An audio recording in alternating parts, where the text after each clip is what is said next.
pagkatapos ng eleksyon, nawawala naman sila. Dito tayo kay Sara. Di ba? Oh, eto na. Sara Duterte sa 20 pesos na kilo ng bigas ni BBM. Ang sabi ni Sara, baka bubudulin nyo na naman yung mga tao. Oh, yung bigas na sinabi ninyong 20 pesos per kilo, make sure daw na ang bigas hindi kaning baboy. At make sure daw na nakakain ng tao. Baka daw kasi yung 20 pesos na pinangako ni BBM na bigas na yan, ay baka daw tahop. Alam mo si Sara advance mag-isip ito, gawain kasi nila. Biruin mo, proyekto ni BBM na natupad ngayon at gagawin sa Cebu na 20 pesos per kilo, pinuna ni Sara. Sana daw hindi bubudulin ni BBM ang mga Pilipino kasi nabudol na daw noon. At make sure daw na yung 20 pesos na yan ay makakain ng tao at hindi daw pungo. Alam mo yung kinakain ng baboy, tahop. Sabi niya, yung 20 pesos pa naman, parang kanin baboy lang yan. Alam mo, sa totoo lang, Sara, wala pa, wag mong pangunahan. Kasi kami mismo nagsabi, wala kang ginawa. Buti na nga lang yan may 20 pesos na bigas, pero parang tahop, kaysa naman, ultimo, 7 pesos na pangako ng tatay mo, walang nangyari ni isang beses man lang. Yeah. Dito naman natin mapapatunayan yan sa mga kababayan natin na makakabili kung anong klase ang bigas na 20 pesos. Ibali-balita ko ngayon, no? Napakaraming stock ng bigas na halos 5 years ang dami ng stock, aabot ng 5 years. Oo, kakapanood ko lang sa balita kanina, napakarami. 5 years ang tagal ng sobrang dami ng stock ng bigas, kaya nagmura. Ay, pakita natin dito mga kababayan. Pupuna agad si Sara, wala pang ang ano. Dito tayo. Ito mga kababayan. Saan na ba yung bigas na yon? Ang dami, 5 years. Ito yun, ito. Enjoy a beach getaway. Pakinggan ninyo ito, Wait lang, may ads.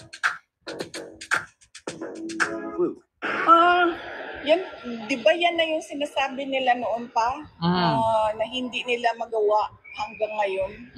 Dahil hindi nila alam kung paano gawin.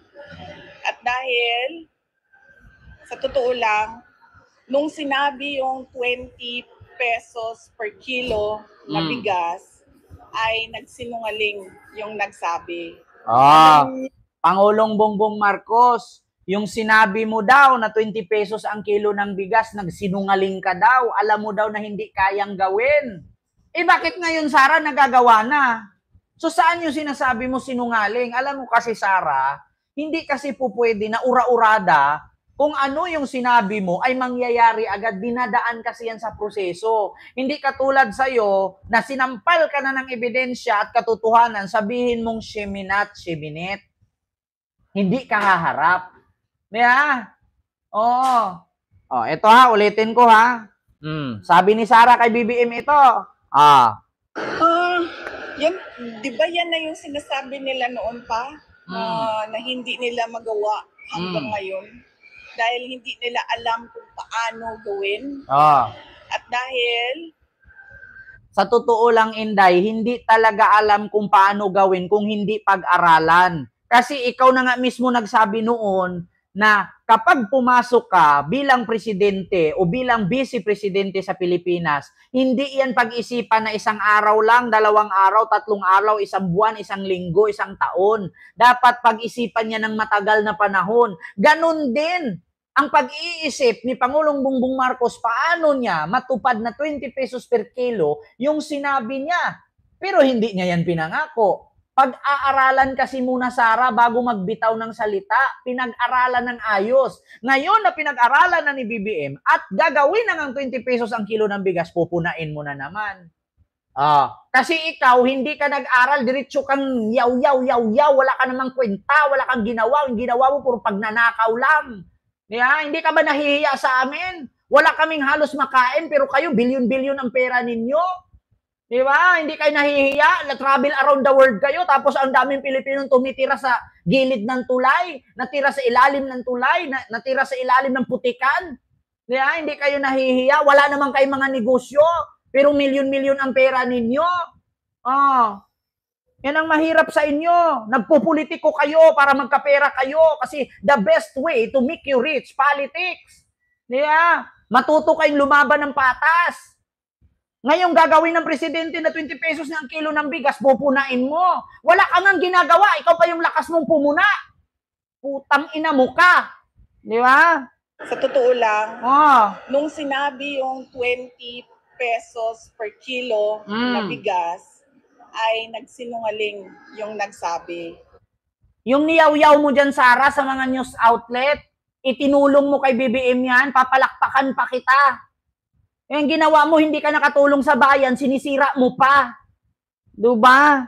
Alam niyang hindi kayanin. Hindi talaga pero kaya. Pero pinaasa niya ang mga tao. Hindi niya pinaasa, Sara.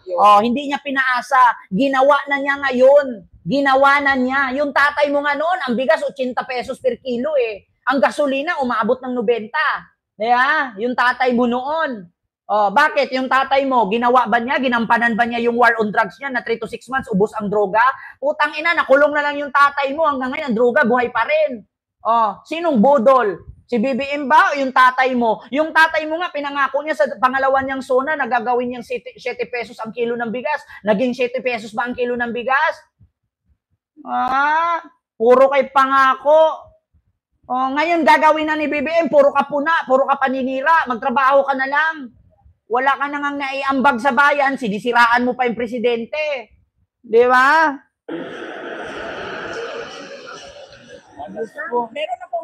Meron akong pagdududa ha. Siraan na naman yan. Ng 20 pesos per kilo na bigas, pero hindi pang tao. Meron daw siyang pagdududa. Nagbibenta daw sila, BBM, ng 20 pesos per kilo ng bigas, pero hindi pang tao, pang hayop daw. Di ba? Hindi mo pa kasi nakita, pinangunahan mo na. Ikaw, Sara, kailan ka ba nakatulong sa bayan? Ano bang ginawa mo? Di ba? Hindi mo pa nakita. Ngayon, Sara, kung ilabas nila BBM yan at ni Governor Gwin sa Cebu na 20 pesos per kilo pero commercial rice yan, mapapahiya ka. Anong gagawin mo? Sasabihin mo na naman, joke lang. Hindi kayo mabiro. Di ba? Pinapangunahan nyo kasi. Meron akong duda. Nagbibenta sila 20 pesos per kilo pero hindi pang tao. Panghayop. Panghayop daw. Ngayon, Sara, kung ipakita na ngayon ni Governor Gwin sa Cebu at hindi panghayop yung 20 pesos per kilo, mapapahiya ka ngayon. Diba? Ang laki kasi ng inggit mo. Advance ka kasing gusto maging presidente. Hindi ka naman namin ibuboto. Anong aasahan namin sa'yo? Much better pa nga, iboto namin si Leni Robredo na kahit sinabi mong peke at lutang At least hindi kami nanakawan. Kung ikaw maging presidente namin, hindi namin alam, ubos na pala ang pera ng bayan. Diba? Di bali na magkaroon kami ng presidenteng lutang, at least hindi kawatan. Kung ikaw maging presidente namin, magulat kami, wala ng pondo ang ating bansa. Pagdating ng pandemya, pagdating ng trahedya, wala nang mabubunot. Bakit? Kasi nga, ang presidente namin, hindi lutang, pero kawatan. Diba? Nang ginatawag nila siya sa Murag Lamaw. Murag lamaw daw, pagkain baboy. Ganyan. Ganun ba yung bigas ng NFA, sir? Diba? Kung meron daw 20 pesos na per kilo ng bigas binibenta si BBM, baka hindi daw pang tao, pang hayop daw. Paano kung ilabas ngayon ng Cebu yan na ang bigas hindi pang hayop, mapapahiya ka. Malaking kahihiyan yan, Sara. Pinapangunahan mo, hindi mo pa nakikita. Bakit, Sara? Sure ka ba na ang NFA, pagkaing baboy? Para sa inyo, hindi kayo kumakain ng NFA kasi mayayaman kayo kami, kahit pagkaing baboy yan kakainin namin kasi hindi kami mahirap. Wala kaming milyones. Wala kaming milyon-milyon na pambayad sa abogado. Wala kaming bilyon na nakatago sa bangko. Natural sa inyo, hindi kayo kakain ng mga NFA. Para sa inyo, yung NFA na mabaho ang amoy, pagkain na yun ng baboy kasi hindi naman kayo sanay kumain ng tira. Di ba? Mga luxury yung kinakain ninyo, naka-helicopter nga kayo, naka-armor car nga kayo pag nagbiyahe eh. Hindi kasi kayo sanay kumakain ng NFA. Kaya pag sinabing NFA, pagkain baboy agad ang nasa isip ninyo. Ganon ka ka-discriminate. Ganon ka mag-discriminate sa tao. Porkit NFA, pagkain baboy na, ahensya ng NFA, anong masasabi niyo sa sinasabi ni Sarah? Ang NFA daw, pagkain baboy. Di ba? Ganyan yung pag sinabi natin 20 pesos per kilo na bigas, yung pwede kainin ng tao. Pag sinabi daw na 20 pesos per kilo na bigas, yung pwede kainin ng tao, pinangunahan mo na eh. 'Di ba? Minamaliit mo ang proyekto ng gobyerno. Samantalang ikaw, wala kang ng proyekto. Nireklamo ba kami? Tumatanggap ka ng sahod sa loob ng ilang taon bilang Vice President? Nagreklamo ba kami? Wala. Pero ikaw ngayon na may proyektong paparating, pinupuna mo na, pinangunahan mo na. Paano ngayon kung yung 20 pesos per kilo na bigas na yan ay hindi yan pagkain baboy? Anong sasabihin mo? Mapapahiya ka. Di ba? Pinapangunahan mo na. Ang taas kasi ng tingin mo sa sarili mo. High standard ka kasi. Pero wala ka namang utak. Di ba?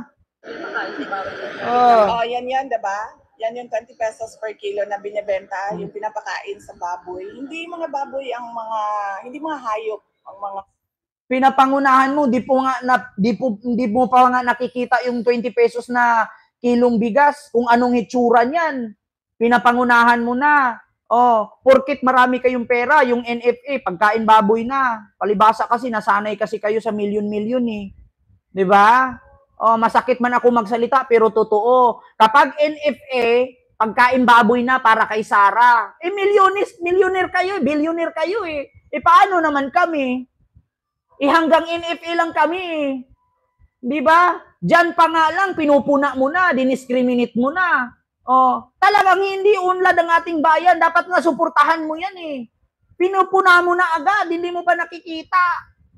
Nung panahon na wala pa yung 20 pesos per kilo, hanap kayo ng hanap. Ngayon na may 20 pesos per kilong nilalabas, pupunain nyo, sisiraan ninyo. Mga wala kayong prinsipyo, mga wala kayong paninindigan. Bakit kayo ng politician? Nakakahiya kayo.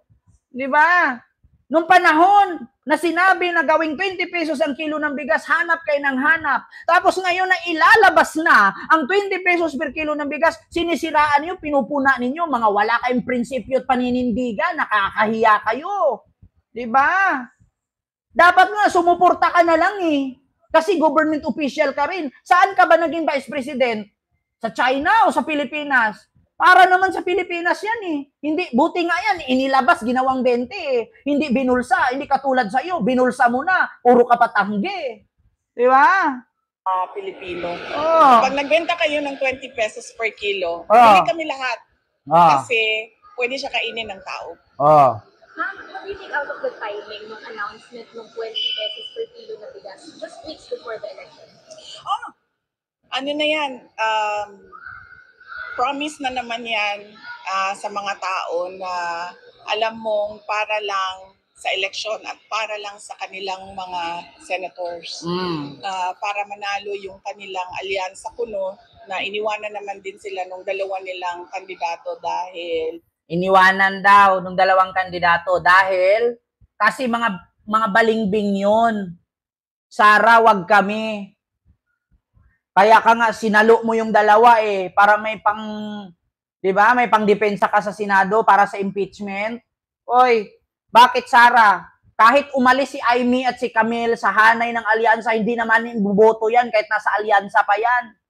Huwag mong ipagmayabang na iniwan si BBM ni Camille at ni Amy kasi unat sa poll sa alyansa ni BBM na kaming mga loyalista kakamping na sumuporta kay BBM. Hindi naman namin iboto lahat ng 11 candidates niya. 2-3 lang iboboto namin dyan. At unat sa poll, hindi naman namin iboboto si Camille at si Amy noon pa man. Kaya wala kaming pakialam kahit aalis si Amy at si Camille at lumipat sa iyo, hindi rin naman yan mananalo. Sinong niloloko mo? Sa tingin mo, si Camille at si Amy iboboto ng DDS? Magilit akong leeg o iboto at manalo si Camille at si si Amy dyan sa mga DDS, alam na mga DDS na ginamit lang nila si BBM at alam din ng mga DDS na ginagamit lang nila Amy at Camille ang mga DDS mo Tandaan mo, Sara, 32 million lang bumoto sa'yo, pero 110 million ang Pilipino. Di ba? Pagkakaalam ko, wala silang walang direksyon yung kanilang alyansa. Walang direksyon ang alyansa. Bakit? Kasi lahat naman ng nasa alyansa galing din kay Digong noon. Alam naman namin yung iiba dyan sa alyansa, puro peke, puro balingbing. Wala akong sinabing pangalan na. Di ba? Bakit akala mo, Sara, porket umalis si Amy at si Camille sa alyansa ni BBM, sa tingin mo iboto ng tao yon? Noon pa, hindi namin kailangan yung dalawa. Kasi alam namin na mga Bilyar Maka Duterte at alam namin na si Amy traidor. Yun ang totoo. Bakit? Kapag umalis ba si Amy at si Camille sa alyansa ni BBM, kawalan ba sila? Ang tanong, mananalo ba? Di ba? Hindi mananalo yan. Ang sabihin mo, buti pa ang bigas, natupad na yung 20 pesos per kilo. Pero yung pangako mo at pangako ng tatay mo, hanggang ngayon, hindi pa rin naubos ang shabu. Di ba? Tandaan mo, Sara, yung ICC, palapit na ng palapit. Nako, dito tayo mga kababayan. Dugtungan natin. Ito tayo. Mataas ang kumpiyansa ni Sara na hindi daw matalo sa impeachment complaint ng Senado. Mananalo daw si Sara. Sinisigurado daw ni Sara, mga kababayan, na mananalo siya sa impeachment.